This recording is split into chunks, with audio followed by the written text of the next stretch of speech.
Sauce TV ప్రేక్షకులకు శుభాశీస్సులు.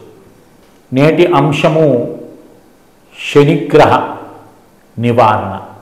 ఏల్నాటి శని, అర్ధాష్టమ శని, అష్టమ శని. జాతకాన్ని చూపించుకునేటటువంటి వారు లేదు కొన్ని ఎంతటి వారైనా సరే మీకు శనిగ్రహం నడుస్తుందండి, మీకు అర్ధాష్టమ శని నడుస్తుంది, లేదా ఏళ్ళనాటి శని ప్రారంభమైంది అని అన్నాం అనుకో, ఏమవుతుంది? ఒక్కసారి నువ్వు ఒకవేళ ముఖ కవళికలు బయటికి చూపించుకోకపోయినా అంతర్గతంగా ఒక భీతి అనేది ఏర్పడుతుంది. అయ్యో నాకు శనిగ్రహం మొదలైందా అని అనుకుంటాడు. అంతవరకు దేవస్థానం ముఖం చూడనటువంటి వాడు, నవగ్రహాలను చూడనటువంటి వాడు కూడా ఏ గుళ్ళో చూసినా వీడే కనిపిస్తాడు. ఏమంటే ఏళ్ళనాటి శని ప్రభావం ఉందండి చెప్పినారని. అంటే ఏ గ్రహానికి లేనటువంటి భయం ఒక్క శనిగ్రహం ఉందనగానే భయభ్రాంతులకు గురవుతారు ప్రతి ఒక్కరూ కూడా. కనుక ఆ ఏళ్ళనాటి శని, అర్ధాష్టమ శని, అష్టమ శని, వీటి నివారణకి ఇక్కడ నేను ఉపాయం చెప్తున్నాను. ఇది అందరికీ తెలుసు అనుకోండి, తెలియని వారి కోసంగా చెప్తున్నాను. మొట్టమొదటిది కాలభైరవ అష్టకం అన్నారు. ఈ కాలభైరవ అష్టకాన్ని నిత్యము కూడా 27 సార్లు చొప్పున సాయంత్రము, ఉదయము ఈ 2 సమయాల్లో పారాయణం అనేది అంటే పఠించటం అనేది జరుగుతుంది.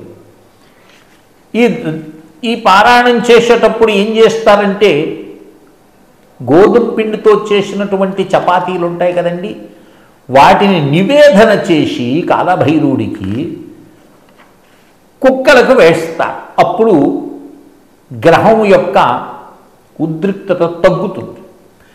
ఇంకొక విషయం సుమా, శనిగ్రహ నివారణ కోసంగా శనిగ్రహ నివారణార్థం అని సంకల్పం చేశామనుకోండి, శని మరీ ఇంకా విజృంభిస్తాడు. కాదు, శనిగ్రహ అనుగ్రహ సిద్ధ్యర్థం. నాయనా ఏళ్ళనాటి శని అయితే నాకు వచ్చేసినావు, కానీ నాకు అనుగ్రహింపు. ఎందుకంటే శని యొక్క అనుగ్రహం ఉండే వాడు ఎక్కడికో వెళ్ళిపోతాడు. పేరు ప్రఖ్యాతులుగాంచినటువంటి ప్రతి ఒక్క వ్యక్తి కూడా శనిగ్రహ పీడితులే. ఒంటి మీద బట్టలు కూడా లేకుండా రాజ్యాన్ని మొత్తం వదులుకొని అనేక కష్టాలు పడి ఆచంద్రార్కం పేరు నిలబడిపోయింది. ఎవరికి? నలమహారాజుకి. తెలుసు కదా చరిత్ర. కనుక శనిగ్రహ అనుగ్రహం కోసంగా నేను ఈ యొక్క పని చేస్తున్నానని సంకల్పం పెట్టుకోవాలి. అర్థమైందే? అలాగే మరి శని దోషం వల్ల అనారోగ్యం పాలైతే ఏం చెయ్యాలి అంటే, శనిగ్రహం పేరు ఎక్కువైపోయింది, వాడికి నువ్వులు బియ్యం కలిపి అన్నం వండండి. వండిన తర్వాత ఇది శనివారం సాయంత్రం రాత్రి ఆ అన్నాన్ని తీసుకొని బెడ్ మీద పడిపోయి ఉంటాడు కదండి శనిగ్రహంతో రోగగ్రస్తు అయినటువంటి వాడికి, ఈ అన్నాన్ని దిగతుడుచాలి 3 సార్లు సవ్యము అపసవ్యము చేసి ఆడి మంచం కింద పెట్టండి. ఈ అన్నాన్ని ఏది రోగి మంచం కింద పెట్టండి. ఉదయాన్నే అంటే ఆదివారం దాన్ని ఒక నల్ల ఆవుకు కానీ లేదా తెలుపు రంగు ఆవుకు కానీ తినిపించండి. శనిగ్రహ శాంతిస్తుంది, రోగం నయమవుతుంది. ఇక్కడ సవ్యము ప్రతిసవ్యం అని చెప్పాం కదా అండి. అలాంటి వారు ఆ చేసేటప్పుడు ఒక మంత్రం ఉంది, 11 సార్లు ఆ మంత్రాన్ని మీరు చెయ్యాలి. ఏమిటా మంత్రము అంటే, ఓం హ్రీం దుం దుర్గే దుర్గే రక్షిణి రక్షిణి స్వాహ. మరొక్కసారి ఓం హ్రీం దుం దుర్గే దుర్గే రక్షిణి రక్షిణి స్వాహ. ఈ ఒక్క మంత్రాన్ని 11 పర్యాయాలు చేసి ఆ అన్నాన్ని, ఏ అన్నాన్ని, నువ్వులు బియ్యం కలిపి వండాం కదా, ఆ అన్నాన్ని దిగదూడిసినటువంటి అన్నాన్ని రోగి యొక్క మంచం కింద పెట్టి శనివారం రాత్రి చెయ్యాలి. ఇది సూర్యాస్తం అయిపోయిన తర్వాత 8 గంటల లోపలనే చెయ్యాలి ఈ ప్రక్రియ. చేసిన తర్వాత ఆదివారం ఉదయాన్నే సూర్యోదయం అయిన తర్వాత ఆ యొక్క అన్నాన్ని నల్ల ఆవుకు కానీ తెల్ల ఆవుకు కానీ మీరు కానీ తినిపించినట్లయితే శనిగ్రహం అనేటటువంటిది శాంతి ఇచ్చి రోగికి స్వస్థత కలుగుతుంది.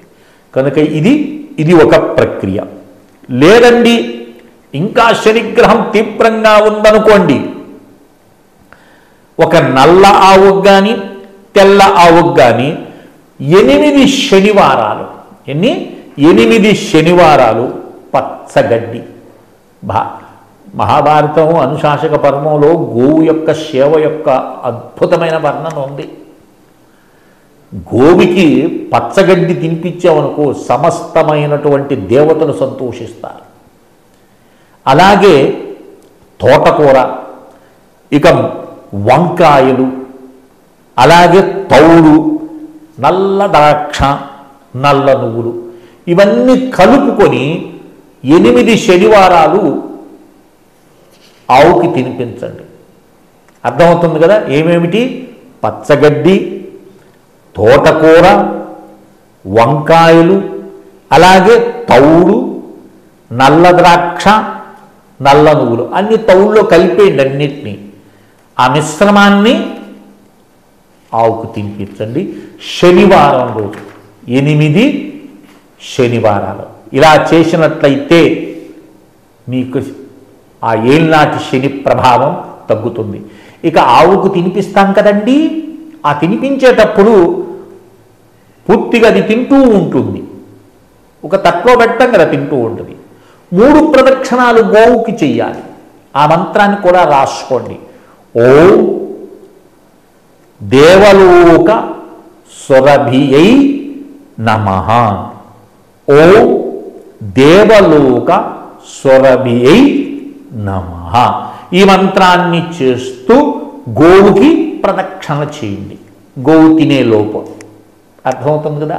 ఇలా చేసినట్లయితే మీకు ఏళ్ళనాటి శని ప్రభావం, అర్ధాష్టమ శని ప్రభావం, అష్టమ శని ప్రభావం తగ్గుతుంది. మీకు స్వామి యొక్క అనుగ్రహం లభిస్తుంది. కనుక ఇది నేను సంక్షిప్తంగా చెప్పినాను. నేను వాటి తీవ్రతలను బట్టి మనకు విశేషమైనటువంటి ఆరాధనలు ఉన్నాయి. అవి ఏదో ఒక సందర్భంలో వచ్చినప్పుడు మనం చెప్పుకున్నాం. కనుక అందరూ కూడా ఈ విషయాన్ని గ్రహించి ఆ శనిగ్రహానికి గురైనటువంటి వారు, ఆ అష్టమ శని నడుస్తున్నటువంటి వారు, ఏళ్ళనాటి శని నడుస్తున్నటువంటి వారు ఈ చెప్పినటువంటి ప్రక్రియలు చేసుకొని ఆనందంగా కాలం గడుపుతారని ఆశిస్తూ శ్రీ విద్యోపాస్కులు శ్రీ మండే లక్ష్మీ నరసింహారావు లోకా సమస్తా సుఖినో భవంతు. ఓం తత్సత్. ఓం తత్సత్. ఓం తత్సత్.